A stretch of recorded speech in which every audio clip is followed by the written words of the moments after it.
Before we went to break, we were talking about this tension between democracy and transparency on one side and the need for secrecy and even aggressiveness from the agency on the other. Is that reconcilable, so to speak? This is a tug of war that's been going on in American society ever since the CIA was founded in 1947. How do you run a secret intelligence service in an open American democracy? We are the only nation in the history of Earth that's ever tried to solve that problem. The British have been at this for 500 years.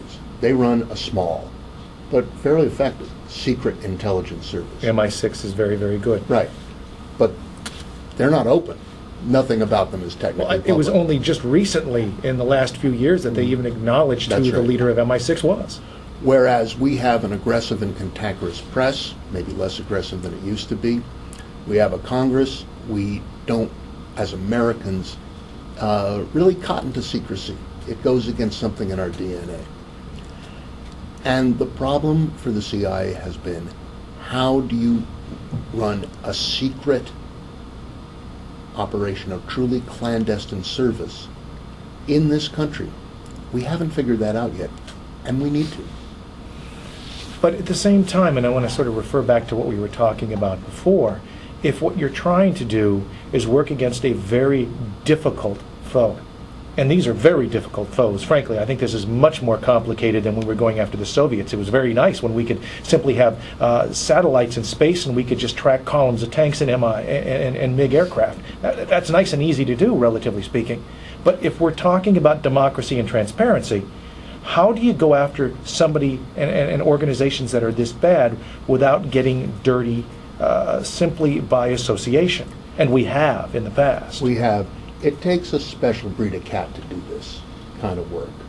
To work overseas, to lie about who you are, to lie about what you do, to hang with some of the world's worst people, and to try and figure out what they're thinking. But that's the mission. The job, as Sun Tzu wrote in The Art of War 26 centuries ago, is to know your enemy. Now, we can build all the spy satellites we want, and we do at $1 billion a pop, or we try. And we can build all the electronic eavesdropping stations we can. But at the end of the day, the mission is to know your enemy. The only way to know what another person thinks is to talk to him. That is a job for spies, and it is a job for diplomats. It is made immeasurably harder for us because we don't speak the language. We don't speak Arabic. The Iraq Study Group, led by Secretary of State Baker and former Congressman Lee Hamilton, a very distinguished cast of characters in it, went over and surveyed the American mission in Iraq at the end of 2006. Of all the thousands of Americans, military people, diplomats, spies, in the Green Zone in Baghdad, how many do you think spoke Arabic? I'm afraid to ask. 6. Tim, hold that thought. When we come back, let's talk more about this. But I want to stay on this point because I think it's an important one. If we get closer and closer to the bad people, so to speak, for lack of a better description, there are certain things that we must do in order to hang with people like that. But what happens when we start doing those things?